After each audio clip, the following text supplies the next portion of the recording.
Welcome back to another webinar, another week with Shorr Solutions, the webinar. This week, we are going to be talking about how to launch the most powerful and profitable presence for your practice. So thank you so much for joining us. We are absolutely thrilled to have some great gentlemen joining us today. My name is Mara Shorr, one partner of Shorr Solutions, your all-time favorite practice management company, consulting company based here in Florida. And as I am one half of the father-daughter team, the other half of the father-daughter ownership you'll see is Jay Shorr. Jay, raise your hand. There we go. Woohoo! So we are family owned and operated. And so Jay is going to be your host today. He is going to be speaking with Darren Seigel of Advice Media. Darren, give us a woohoo! Woohoo! There we go. We're excited to be here today. And so we are so thrilled that you, our attendees, are here with us too. So just a quick housekeeping rules, and then you're going to see my video poof go away. So as you see, we do have Darren. What we also want to tell you is that please feel free to ask questions. That's the joy of this being, whoop, you could see it goes pretty quickly here. That's the joy of this being an interactive session. So if you're watching this live, I really encourage you to ask questions, and you can do that in the chat box. We will get those chat questions and would love to incorporate them.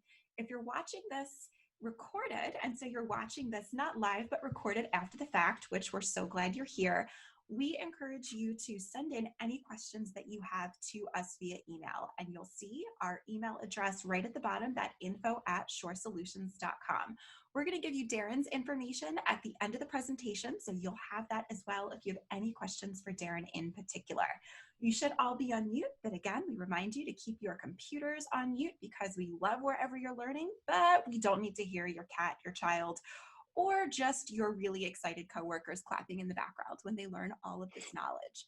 So with that, I am going to pass it along to your host for today, Jay Shorr. Jay, I'm going to let you take it away.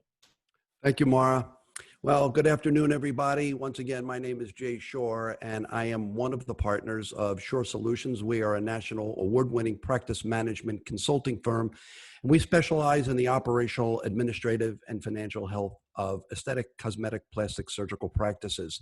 It is truly my pleasure to introduce today a fellow colleague who I lecture with and moderate with throughout the United States at, it used to be, a dozen, 2 dozen conferences a year. And I say used to be because I haven't physically seen Darren since probably about January, when we've had probably a dozen conferences canceled already. But Darren is one of the partners and a director of Advice Media. And Darren is not only a colleague of ours, of Shorr Solutions, but Darren is also a friend, which is why we asked him to join today, because we want to discuss how you have a rock star practice in digital marketing and websites and creation of all that marketing packages, because everyone feels that it's a simple solution. And it's a solution, it's a Shorr solution. However, it's a solution that's problematic if you don't know how to do it. So when we work with a company like us, and this is not going to be promotional, but when you work with a company like ours, one of the things that we do is help you not do the marketing, but review your marketing and have specific management protocols in place so that you can follow them. We believe in practice of your policies, procedures, and protocols that you can have them to be finite. So one of the things I'm going to ask you, Darren, we work with you a lot when we're referring clients to you and Advice Media.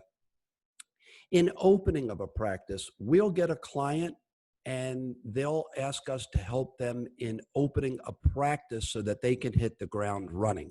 And one of the first things I always say that you need to have is a playbook, and then you need to have a website and digital marketing, because you can have the most beautiful location. You need to find that first. However, if you don't have a way to be in the visible marketplace, it can be extremely problematic. So we deal with people and we refer a lot of business to advice media because you are that pillar that helps to start them get off the ground. Can you speak a little bit about when do you do this and how do I, when I'm opening up my practice, what is my methodology of starting and, first creating websites? And we'll talk about ongoing after that. But in the beginning, starting the digital marketing creation of a website. Thank you, and thank you for that introduction. And one of the things I think the reason we are such good friends and why you and Mara and I talk all the time is uh, we both, for me, the most rewarding thing about what I do is helping a practice grow, especially a young practice. And I have, a lot of my clients who are my success stories. It's very near and dear to my heart. And I think that's the same thing with you guys, is you love helping practices grow. Um, and yes, absolutely. When you're starting a practice, there's a lot to think about from the digital marketing side and from, everything. And it's whether you have the beautiful office or whether you are, you might be injecting in the back of someone else's office to start with. You need to establish, first of all, your whole vision for your practice, your vibe for your practice. And that's going to start with the logo of your practice, with your color scheme of your practice. You really want to get those things kind of set up front, because if you start down a path of a website and signage and things like that, you don't want to have to change that. It's going to cost you a ton of money. So if you can get with a great logo designer up front, I highly recommend. And you guys have actually referred me to a logo designer that I've referred a ton of my clients to, and they're all very, very happy with her. And if anyone wants that information, you can email me or Mara. She knows exactly what I'm talking about. But you want to really start establishing as soon as possible. You want to get something online as soon as possible, because one of the things that Google looks at in terms of the credibility of any web presence is how long it's been online. So even if you think you might be starting a practice in a year or two, you want to establish your web presence as soon as possible. Even if you just build a website on GoDaddy or something, where you're just putting up content about aesthetics. If you know you're going to be doing Botox, put content about Botox. If you know you're going to be doing Restylane, put content about Restylane. Whatever it is you're doing, just so Google starts to think of that site as an authority for those things. You don't even need an address at this point. You're just establishing that credibility with Google that you can build on. You don't have to do this, but it just is going to help your foundation be a lot better when you do launch your real web presence and everything else that goes along with the website and directories and social media. It's going to give you that much more credibility. Google likes older websites more than brand new websites. So if you have that luxury where you know it's going to be in 6 months or a year, get started with something online just now to start building that foundation.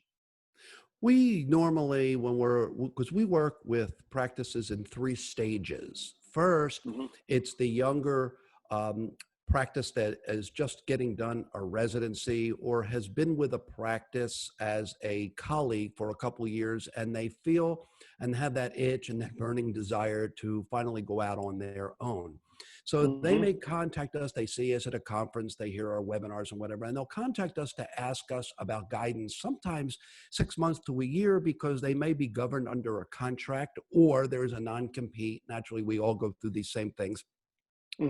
So we'll get sometimes a year, mostly the minimum is 6 months. And we say it takes about that time to set up all your vendors and to get all your capital equipment and your EMR right, and then your website right. What is the optimal time to start? Because I know the average, it used to be 3 months from the time when you pick your color theme and get all your content and everything to get a good website up. And you just mentioned 6 months to a year, but when is the optimal time when you know that you're going to open your practice to start on this website and creation of your digital marketing presence? Well, when you really get into it, again, even a resident in medical school can start a website. I wouldn't even put their name on it or anything like that, but just create a website for whatever type of practice they're going to have.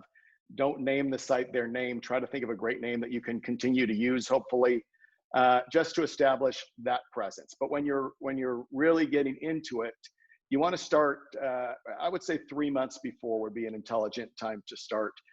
A website's going to take anywhere from 30 to 90 days to build at this point. And then about 30 days before, you want to start establishing your digital footprint. And from the foundation level, one of the things that you need to do as soon as you can is open your Google Map, set up your Google My Business, and set up as many directories as you possibly can. Anytime your name, address, and phone number is on the internet, that's called NAP data, N-A-P, NAP, which just stands for name, address, phone number. It's also called a citation. One thing Google looks at in terms of the credibility of any business, any brick and mortar business, is what's called your NAP score or your NAP data. And the way you establish that, the way you increase that is by being ubiquitous. So having your name, address, and phone number on as many directories and map listings, especially the ones that are most influential to Google, as possible, and making sure everything is 100% consistent. So oftentimes we'll see a practice, and I literally got off the phone an hour ago with a dental practice that had the way their directories were listed. There were 6 or 8 different ways it was listed because one dentist had sold a practice to another dentist, sold a practice to another dentist. There were old phone numbers, old addresses. And when you have that mishmash of data out there, it's sending a signal to Google that this isn't the most credible business. However, when you get everything perfect and consistent and you have a lot of data out there, you're sending Google a signal that this is a credible business. And that's going to help you. Go ahead, Darren. It leads me into another question, exactly what you just said. And that is, I understand the clear, concise, and consistency, because you and I go through this with a lot of our clients, that they may have been with another practice and it still has their name tied and associated with that, even another city or state. But one of the things I'll ask you about, is there a difference? Because even if you have the same location, Suite, STE versus SUITE, Texas, TX versus TEXAS. I mean, is that consistency affect the NAP score, even though it's the same physical location?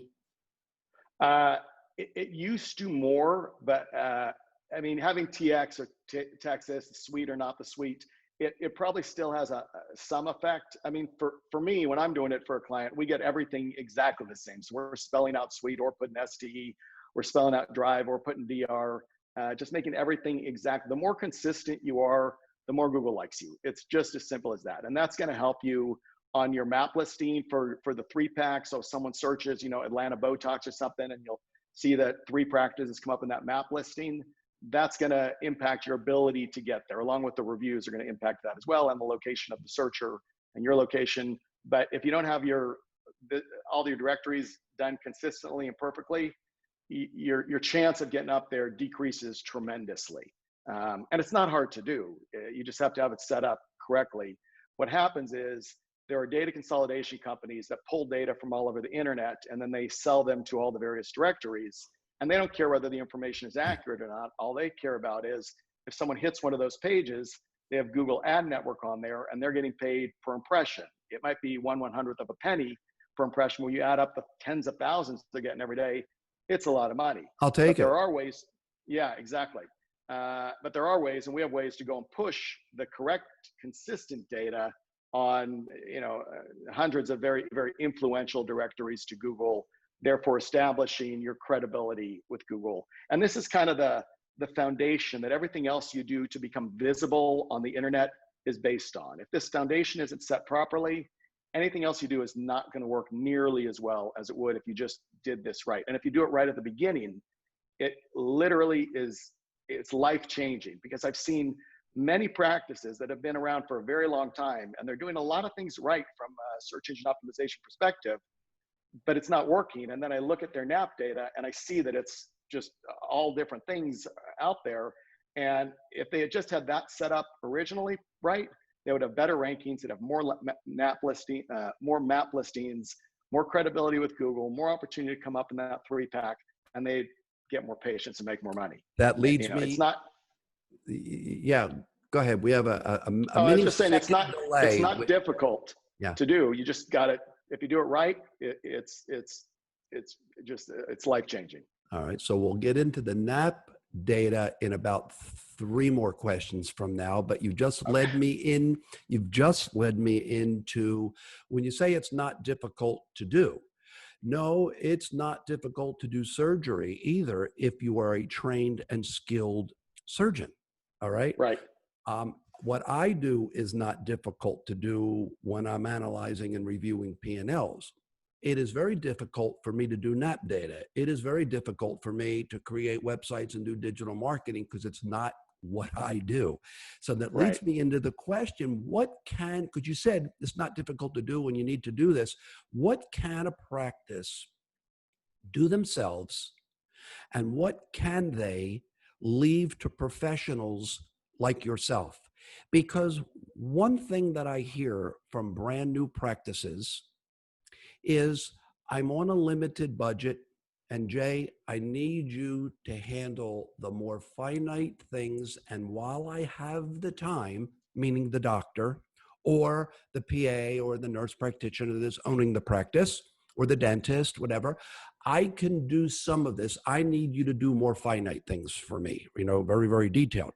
So what can a new practice or somebody that has an in-house staff, especially during COVID, what can they do themselves? And what should they leave to the pros? Well, look, you can do anything online yourself, for sure. However,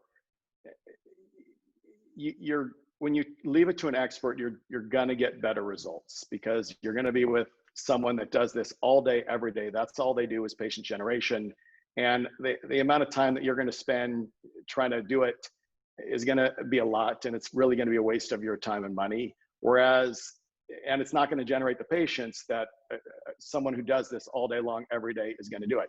Yes, you can go in on all the directories and manually, one at a time, enter in your information and hope that you're doing it right on every single one of them, but it's going to get very monotonous. Or you can, go to a company like ours where we can just do it all for you very, very quickly, because we have financial relationships with all of these directories, and we can push that data out very, very quickly and really establish yourself quickly.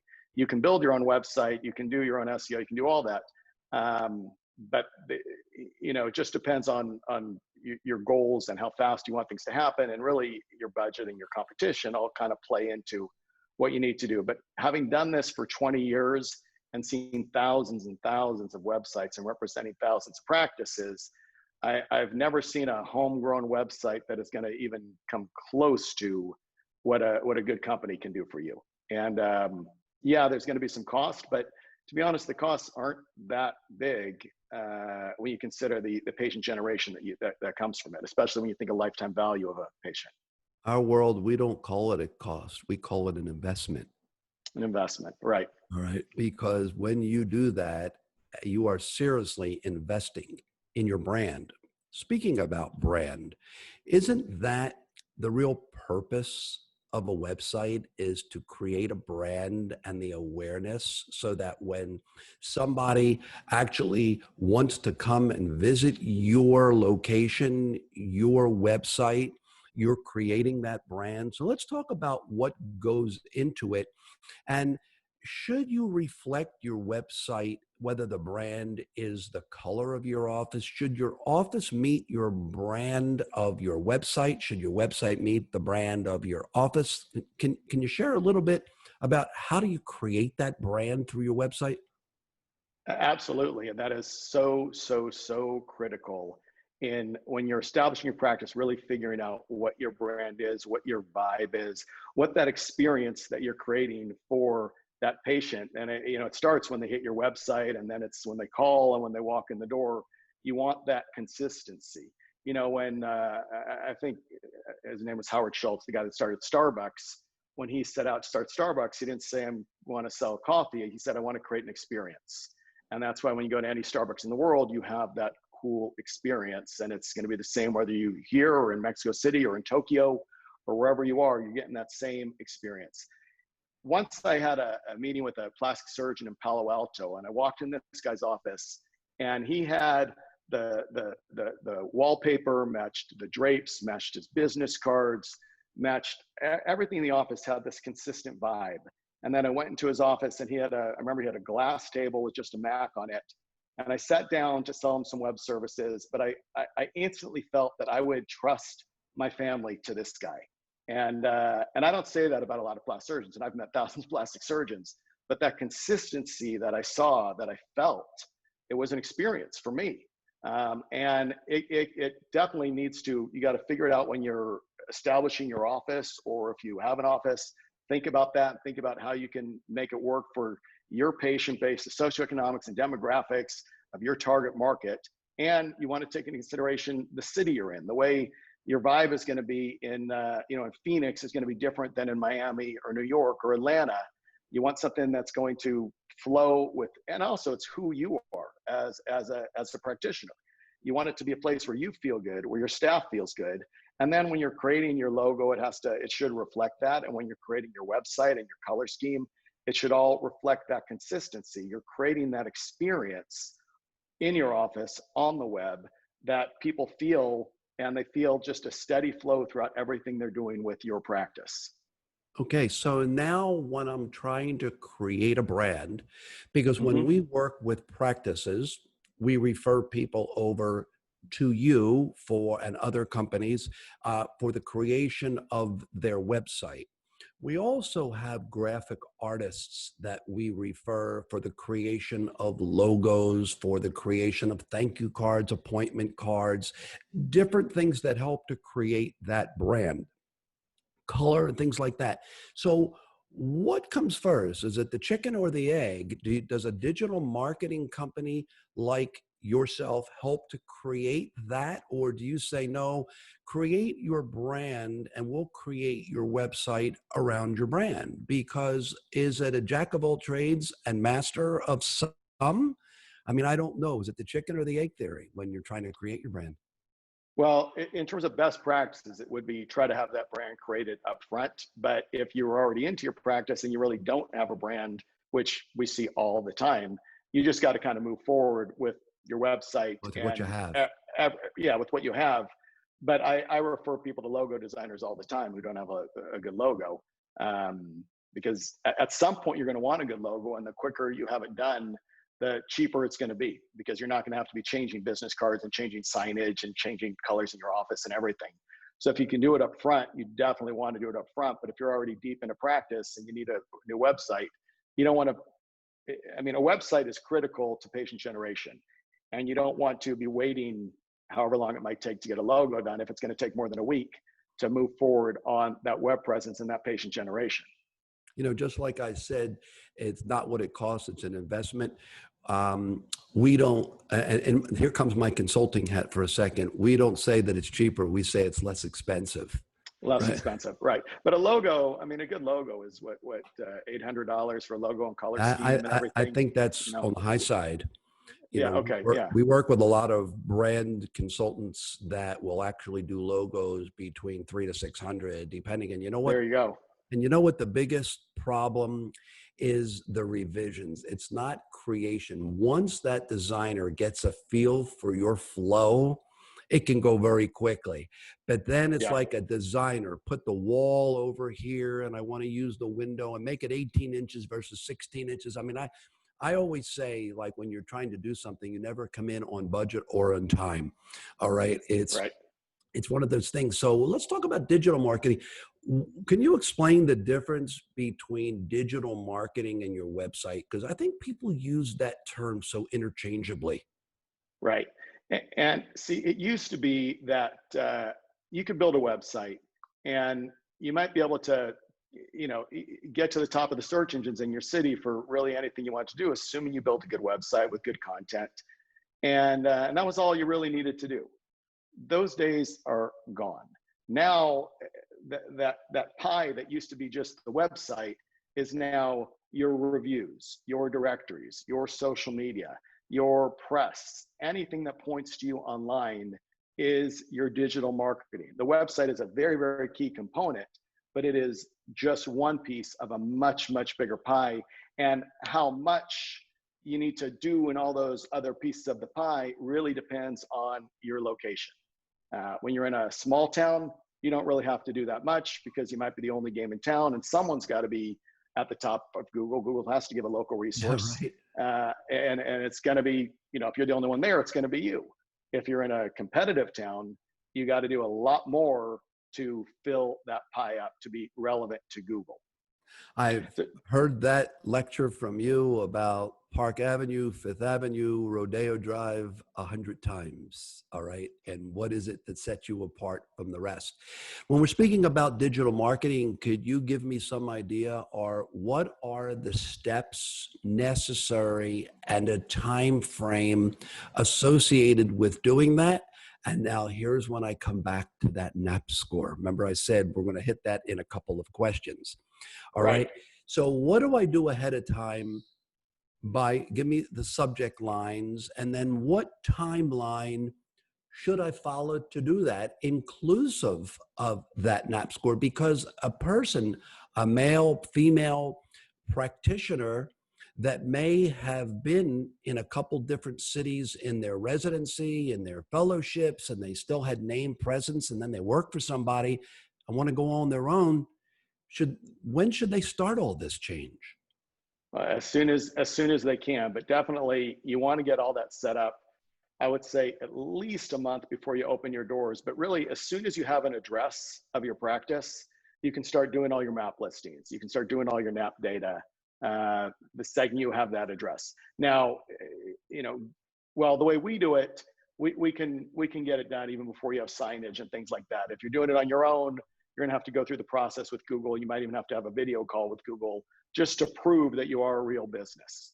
But the quicker you have it, again, the older your digital footprint is, the easier everything is to build upon. The stronger that foundation is, the more credibility you have in Google. So when you do add the website and start putting content on that website, your chances of being found for things higher up is vastly increased. But if you're opening a practice, you want to have that website launched at least 3 weeks, a month before. You want to get your social media established. You want to start posting, even though you're probably not going to have any fans at that point.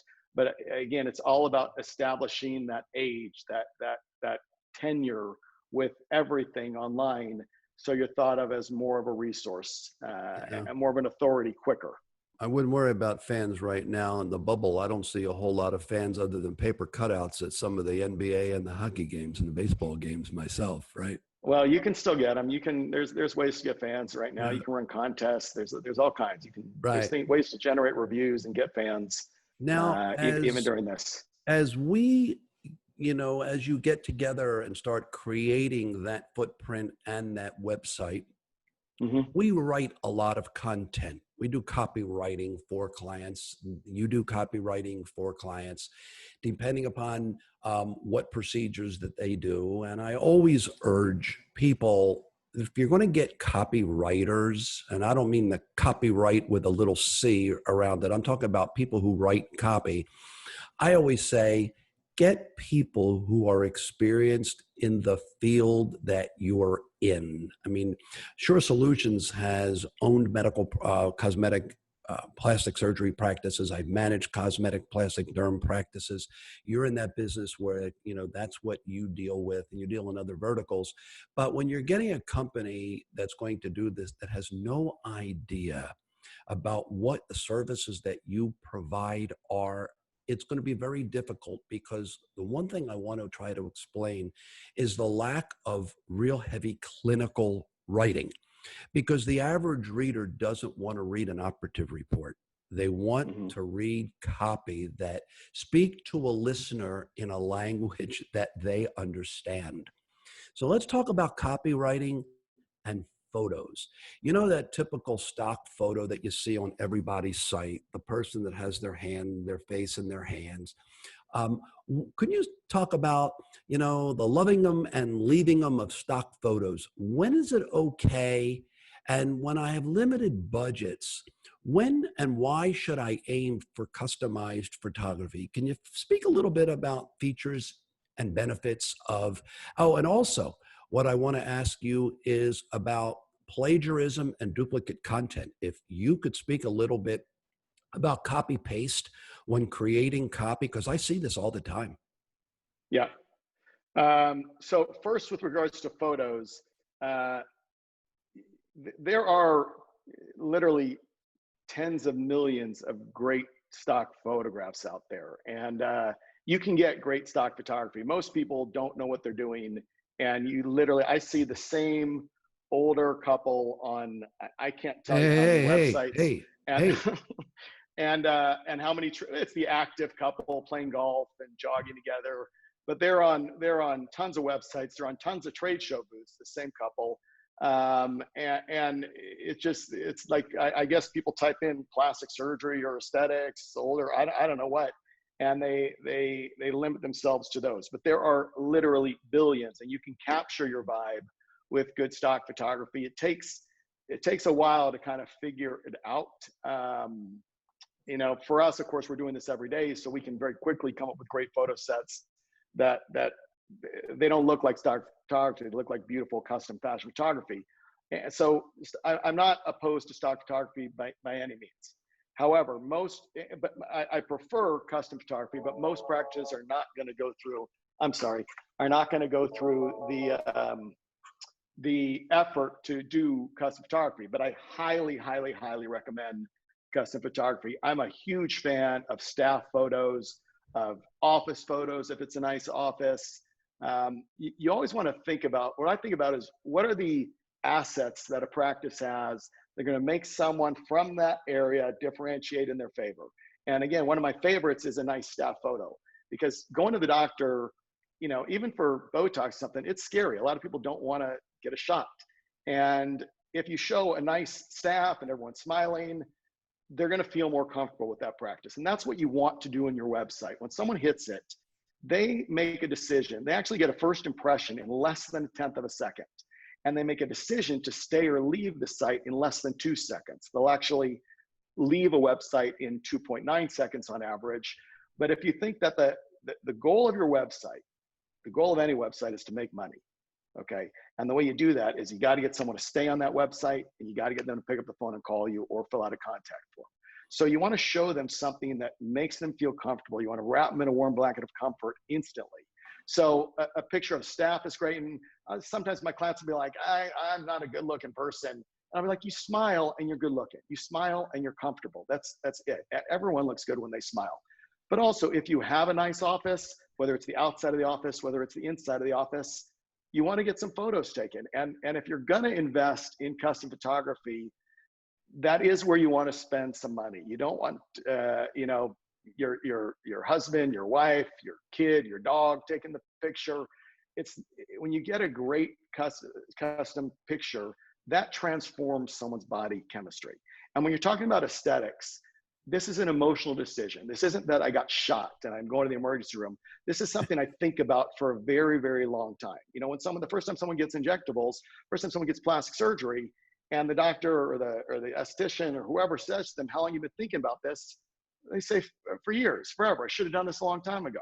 Well, during that time, they're online and they're looking at things and they're trying to, they're trying to find something that's going to make them feel comfortable, that's going to grab them. And photos are the way you do it.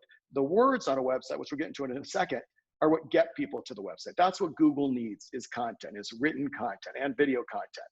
But once they're there, it's the imagery that transforms them and gets them to pick up the phone as quickly as possible.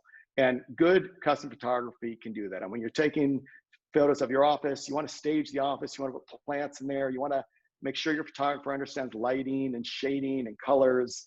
And if the office sells itself, you can just have pictures of the inside of the office. If it doesn't sell itself, I like to have people in the photos, because people bring energy and warmth to a picture. Even the receptionist, and someone's talking to them, and maybe one other person in the waiting room. But think about the photos. I was just looking at a website this morning, and they had photos of the waiting room that were just, there was nothing that's going to make me call that doctor. Or doctors put pictures of a machine that I don't even know what that machine is, a laser or something. And that's not making me come in the door, because they have this metal box with some wires coming out of it. You have to show things. Every picture on your website, you need to look at and see, how does that make me feel? How's that going to make a patient feel? And if it's not going to make them feel like they want to come in the door, that does not belong on your website, because a website is a marketing vehicle. That's it. It's to get that phone to ring and make you money.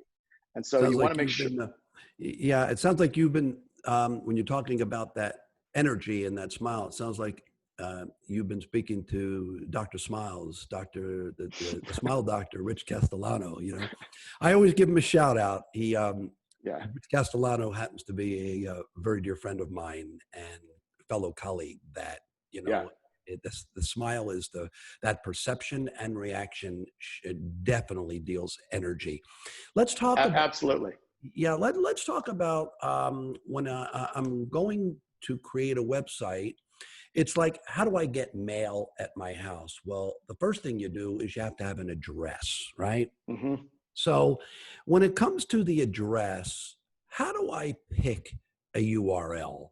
That www dot, or let's say the HTTPS, Yep. www dot.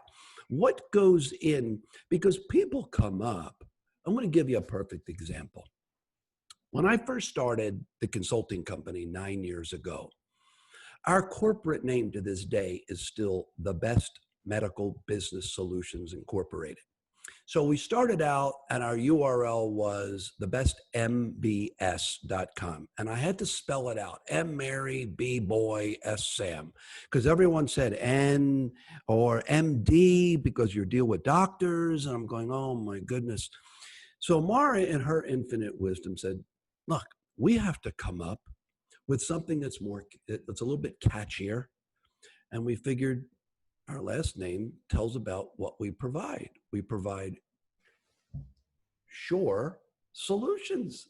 Might be spelled a little differently, but it became catchy. And we had to, as we'll go back to what we spoke a little bit before about the creation of a logo. So we wanted to create something like a heart that showed a little bit of love. All right. So we decided to come up with shorrsolutions.com. The only thing is you have to spell out Shorr, because I didn't want to abbreviate it for obvious reasons, all right, in today's society. So we just kept it as Shorr Solutions. So how do you pick a URL, Darren? Well, so usually the best URLs are gone. So it's going to be tough to get like Atlanta Plastic Surgery or Dallas Med Spa. Those are great URLs to have because they have your city name and what you do in them. And that is going to affect your search results. There's no question about it. It still does. I've heard over the years that it doesn't matter anymore, but when I type in certain cities with what I'm looking for, the one that comes up at the top has that in its name. So if you can get something like that, that's great. If not, then you got to think about your brand.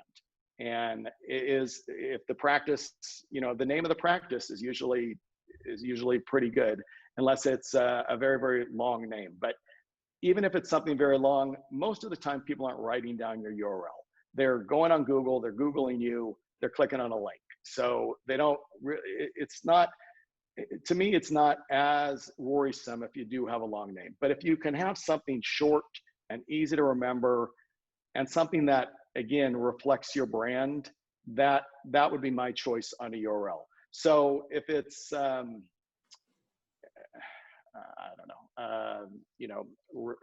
Revive Plastic Surgery, Revive Med Spa, I think that's a fine URL. If you can just get the shorter name, but it still reflects your brand, like Revive in that instance, that would be great as well.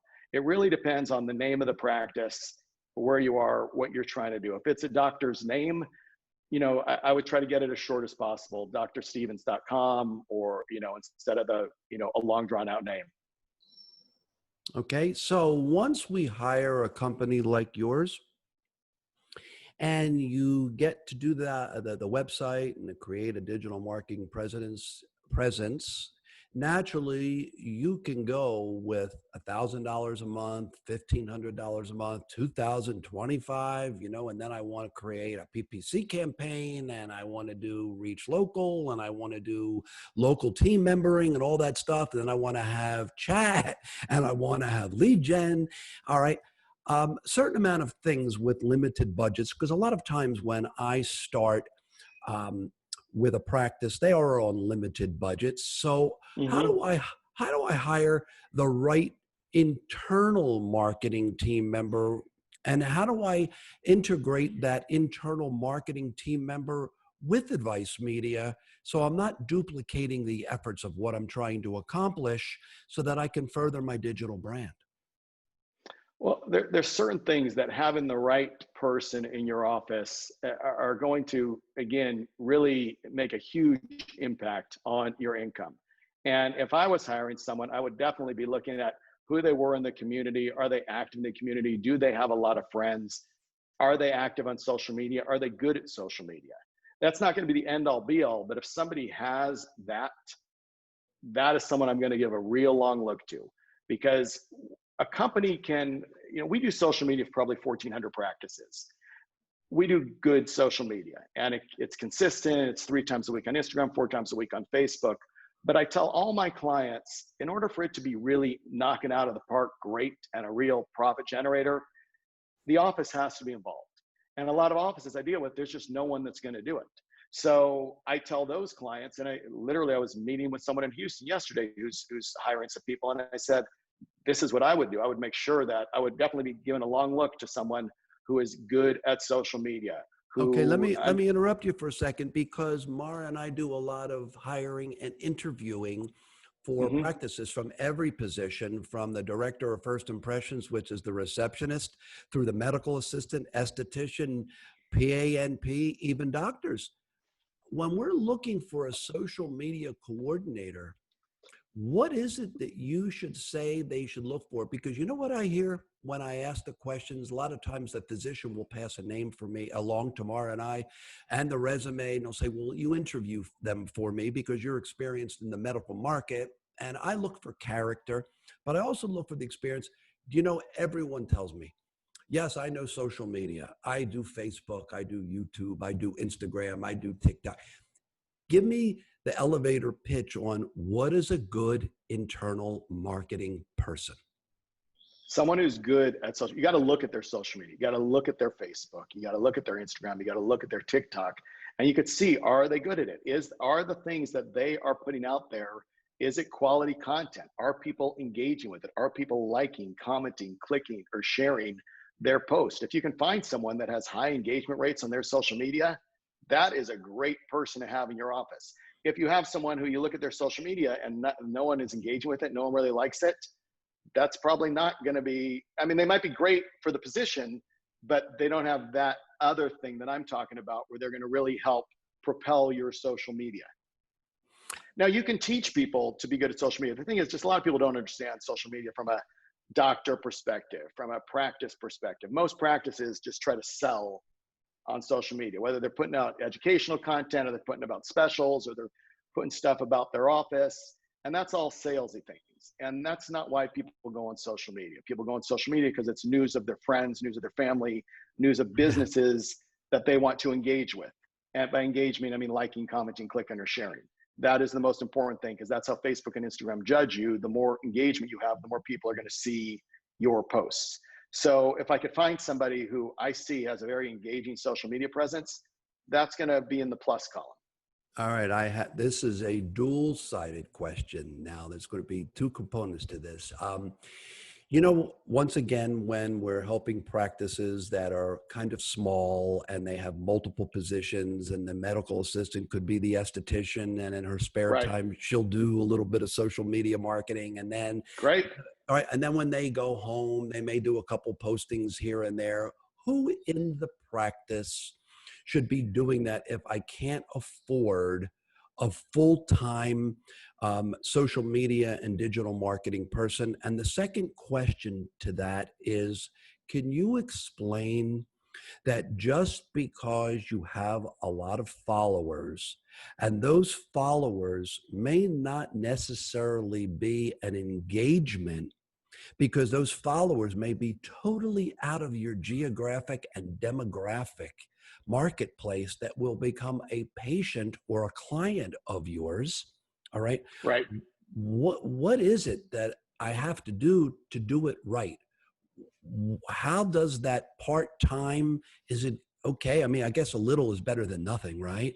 And could you really only need a part-time person, unless you're like a Dr. Miami or something, who has a full-time social media staff. But especially when you're starting, this can be done by anyone in the office, anyone who's good at social media. They just have to kind of know what they're doing. And I actually have a tutorial on this if you want to email me at the end, and I can send you, which give you a lot of the psychology behind social media for doctors, as well as some strategies and tactics that'll give you a wonderful foundation to build on. But anyone and everyone in the office should be involved in the social media, because there are things that happen throughout their business day and throughout the day of your community that are ripe and easy for social media, that you just have to kind of know what to look for, and then everything will kind of fall in your lap. But then if you get a more creative type who's creating fun videos, who's creating fun posts, that is a wonderful person to have. But it could be your esthetician, it could be the front office person, it could be your office manager, it could be you as the practitioner, it could be the doctor. I know doctors who are great at social media, no one else in their office is. But so anyone and everyone in the office should be. And you can you can whiteboard with the office on different things they can do on social media, or that they can think of, and have people throw out ideas, or even have an incentive for, give a $20 Starbucks card for the person that gets that comes up with the best social media post that week. There's all kinds of things you can do to increase levels of engagement. And also, you look at the other people around the country who are killing it on social media, you see what they're doing, and you try to emulate that. Okay, so here's my final question to you. Personal or business, when you're posting social media, I personally love to see the personal side of people I do business with.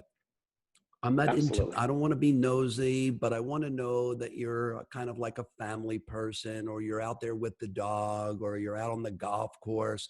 I mean, I follow you. I'm not a big social media person, but I saw you and your wife last week in Utah doing yoga with horses. All right. And I think that was kind of clever. I mean, I like that, to see that. I deal with Darren with websites and contracts day in and day out. And occasionally we'll have conversations about investments and things like that, but never did I know that I would see Darren doing yoga in the mountains with horses. All right. So yeah, I didn't either. That was my wife. But it was very fun. So personal, professional, what kind of mix? A good mix. You want to establish yourself as the expert. You want to make sure people know that you are the expert, that you are the best choice, but you also want to make sure they know you're human. Now, well, first of all, like 3 or 4 years ago, Real Self had a survey of women 35 to 48, I think, who had a aesthetic procedure done, about what they felt was appropriate for their aesthetic provider, their level of social media engagement. And 86% said they expect their aesthetic provider to be either somewhat engaged or very engaged on social media. And if they weren't, they're considered to be antiquated. Today, people expect to know you before they walk in the door. And social media is just the easiest way to make that happen. They want to see that you're passionate, that you love life, and that you're great at what you do, and that you love what you do. You can do the teaching, you can have procedure videos, but you can also have the video of you doing yoga with horses and stuff, because it shows your human side, and pictures of you with your dog, your family, or wherever it is you might like to do in your, whatever it is you might like to do in your free time, as long as it's not something weird or bizarre. But anything that's cool and fun, they're going to like it. It's not just you, it's your whole office. I mean, you can bring your whole office into this, and really it's part of that experience that we were talking about at the beginning. When you bring your whole office in and people are posting cool things on social media, people want to be around that. They want to come to that. They want to spend money there. They'll spend more money with you to be part of that experience. Darren, I've known you a little over 10 years probably now. We see each other dozens of times. Yeah, dozens of times throughout the year at the conferences. Why don't you tell us and the audience something that we don't know about Darren? Something you don't know about. I found out something that you did yoga with horses in a mountain. All right, so. Yeah, well, yes. Fortunately, our office is in Park City, Utah, and it allows a lot of fun outdoor activities. Some of you don't know, I'm an avid drummer. I play the drums, and I've never been great at it, but I've played drums for, God, since I was 8 years old, I think. I have a drum set in my office. I also have an electric guitar in my office for when friends come over and jam with me. That's fun. That's fun. Darren, you are the Yeah. second webinar guest in a row. We had Rick Kahn 2 weeks ago with United Healthcare Consulting and doing OSHA and compliance discussions with us. And he had all of his guitars in the background. So you are Oh, the yeah. second Yeah. webinar guest in a row. It's an avid musician. He had a Les I, Paul, an SG Standard. I mean, he had all some of the classics. Yeah, I don't have class guitar, but I do have a Jim Beam Stratocaster over here, and I have numerous drums and all kinds of drums from all over the world around my office. Good. Darren, if somebody wants to and they're there because my wife told me to get them out of the house. get them out of the house. If somebody wanted to get in touch with Darren and they have questions about a website, they're interested in a website, how can they contact you? Well, they can contact me at my email address there, darren.seigel@advicemedia.com. If you want to call me or text me, you can reach me directly at 435-575-7483.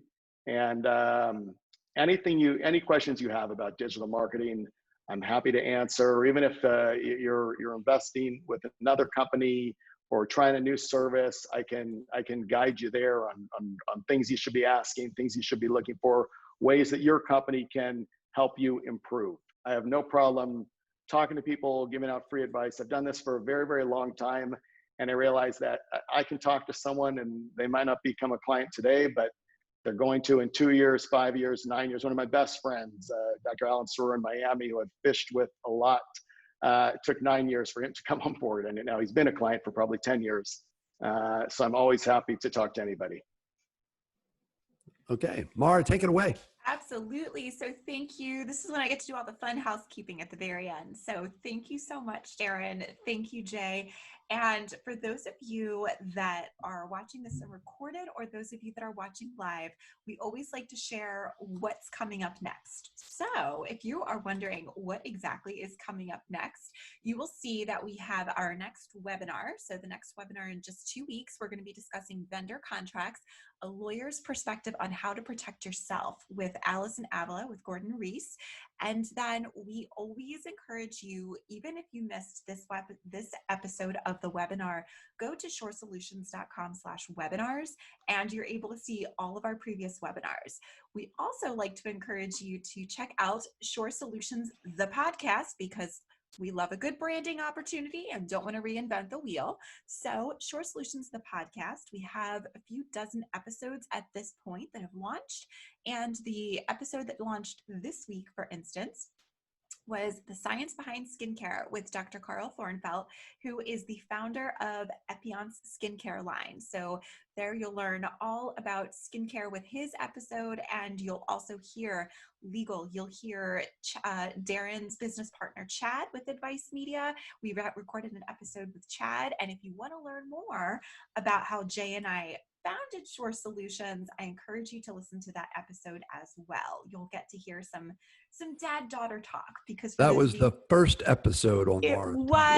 It was. So for those of you that don't know, the reason that we had similar last names are because we are a father-daughter. Can't hear you, Mara.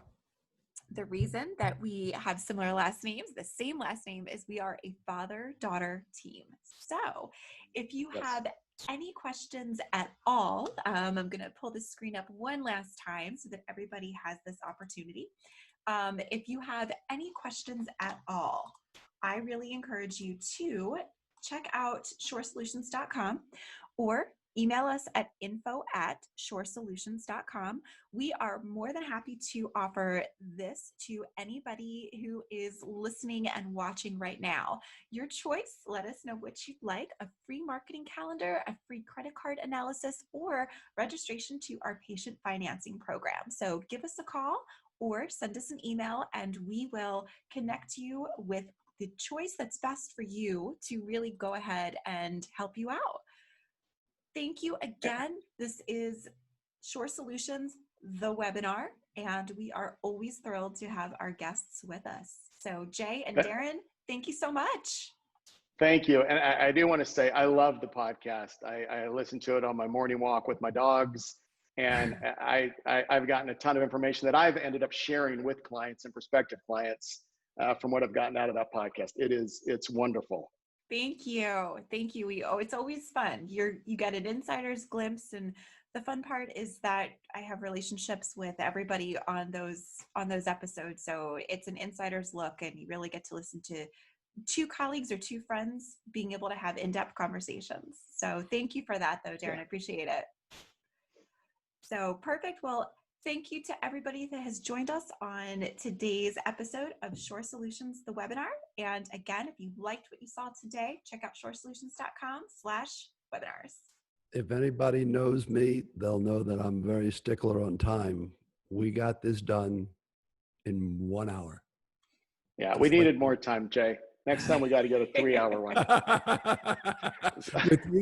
There's a lot more I had to say. with you, Darren, we'll have to revisit this on part 2.